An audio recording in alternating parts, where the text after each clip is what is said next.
Monsieur Reda Fawaz est décorateur et fleuriste. Il vient de nous rejoindre. Je vous le présente. Reda, Bonjour. Voici pour vous, Go Michel. Je connais Kofi Gombo.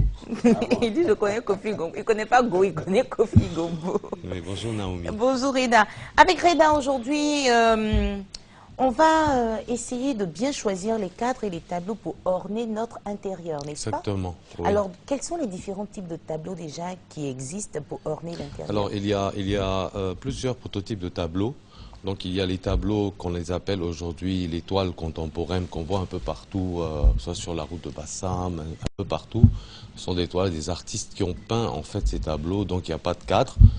Ça rentre toujours dans le style moderne. Et vous avez ce qu'on appelle les cadres aussi modernes, que vous trouvez un peu partout sur les surfaces. Et vous avez aussi ce qu'on appelle la Marie-Louise. Et vous avez aussi ce qu'on appelle le cadre baroque et le cadre plutôt rustique. Voilà, ce sont plusieurs prototypes de cadres qu'on peut utiliser à mettre sur les tableaux, mais quand même, c'est selon la décoration de son intérieur. Alors, prenons la salle de séjour par exemple. Combien de tableaux on peut mettre au maximum dans un salon? Alors, ce qu'il ne faudrait pas faire, c'est qu'il ne faudrait pas orner son intérieur de plusieurs tableaux. Par exemple, vous voyez, il y a des personnes qui mettent des photos sur des grands cadres. Il faudrait un peu éviter ça. Aujourd'hui, c'est très tendance de mettre les photos sur des petits cadres. Mais parlons d'abord des tableaux avant d'arriver aux photos. Mais ça fait partie des tableaux. Ça fait partie des tableaux. On voulait faire la différence. On fait la différence. S'il vous plaît, pour nous aider à bien comprendre. Déjà, on est avec nos tableaux. D'accord. Et combien au maximum on peut avoir? Alors, ce qu'il ne faudrait pas faire, c'est qu'il ne faudrait pas mettre beaucoup de tableaux dans une salle de séjour. Il faudrait, par exemple, en mettre soit un grand qui vient au-dessus du grand canapé. Et si vous avez un autre pan de mur de la maison, donc vous pouvez en mettre un ou deux, mais il ne faudrait pas mettre de très très grands tableaux. Très grand, hein. Voilà. Si vous avez un grand séjour, vous pouvez mettre si vous avez un très grand canapé, vous pouvez mettre vraiment un beau tableau au-dessus du canapé. Voilà. Et après, si vous voulez pas mettre un grand tableau, vous pouvez mettre par exemple 2 ou 3 tableaux qui viennent un peu en dégradé sur le mur. Voilà, et vous pouvez un peu les décaler pour faire une mise en scène. On ne va pas au-delà de 3 tableaux dans un salon, dans une pièce par exemple? Alors ça dépend. Si vous savez, une pièce en fait, c'est 4 pans de mur. Oui. Voilà, donc vous avez un pan où vous avez quand même une fenêtre et un rideau. Forcément. Vous avez un pan aussi où vous avez quand même une porte d'entrée. Souvent vous trouvez 2 ou 3 portes dans un séjour. Donc il faudrait toujours prendre le côté où le mur est vide pour en mettre un grand tableau. Et si vous avez des petits pans de mur, vous en mettez un tout petit tout simplement. Arrivons à présent aux photos. Est-ce qu'on peut faire un mélange entre ces tableaux que nous achetons dans le commerce et nos photos? Oui, effectivement, il existe des cadres, en fait, des cadres sur les prototypes que j'en ai discuté tout à l'heure. Ce sont des cadres, en fait, photos, vous pouvez les avoir partout. Mais les photos, en fait, c'est quelque chose qu'il ne faut pas trop mettre sur le mur. Voilà. Aujourd'hui, c'est très tendance de prendre, par exemple, dans une entrée. On va dire dans une entrée de maison, de prendre un pan, de mettre des petits cadres, voilà, de faire vraiment comme une exposition de photos, voilà. Ou quand même, vous pouvez prendre un très grand cadre et mettre beaucoup de photos dedans. Donc, vous voulez mettre quelque part, mais plutôt, je préfère que ça ne soit pas sur un mur. Alors, vous pouvez faire une table et mettre plusieurs cadres photos, de plus grands au plus petits, de plusieurs personnages de la famille.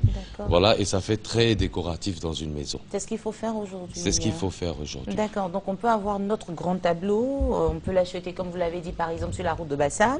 Et puis si on a nos photos des membres de la famille, éviter de les accrocher sur le mur. Maintenant les cadres, il y a des cadres. Exactement, voilà. Alors il y a des cadres, ce qu'on appelle le cadre baroque, qui va aller dans une décoration baroque.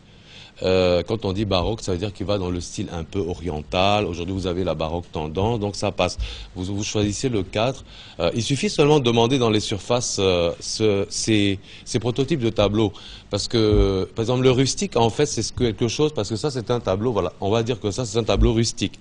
Ça, c'est ce que j'appelais tout à l'heure la toile contemporaine, ce qui vient de passer. Par contre, il y a aussi aujourd'hui ce qui est moderne. Ça, c'est ce qu'on appelle une toile contemporaine aujourd'hui, qui est très moderne. Vous la mettez dans... Ça passe dans n'importe quel prototype de déco, mais seulement il faut savoir choisir les couleurs du tableau par rapport aux couleurs de son intérieur. C'est très important. Exactement. Quand on dit les couleurs de l'intérieur, on pense et je prends un exemple, aux couleurs de rideaux et bien sûr du fauteuil. Juste un exemple, si vous avez du rouge sur vos fauteuils ou du jaune ou du violet, trouvez un tableau où il y a quand même ces mêmes couleurs. Et voilà. Merci beaucoup Reda. Go Michel, un avis à donner sur ce sujet? Je pense que c'est un collègue à moi, c'est un artiste parce que c'est les décorateurs, les scénographes, c'est des gars qui travaillent avec l'esprit, c'est des gens qui créent pendant que les autres dorment, ils passent tout leur temps à créer.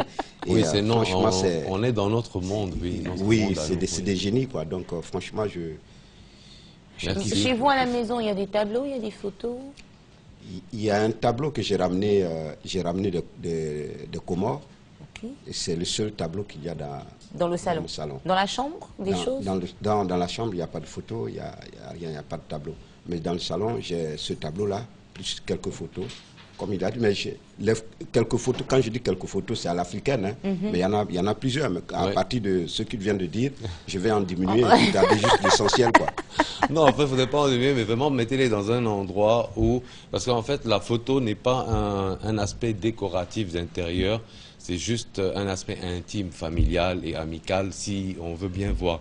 Mais bon, ce que je peux vous dire, c'est que si vous avez un pan de mur qui n'est pas dans votre séjour, vous pouvez quand même exposer vos photos, il n'y a aucun problème. D'accord. Je ne suis pas en train de vous dire dans les photos, non. Merci d'être venu, Reda. On te souhaite une excellente journée. Merci, j'ai été ravi. Et puis à très bientôt. À bientôt.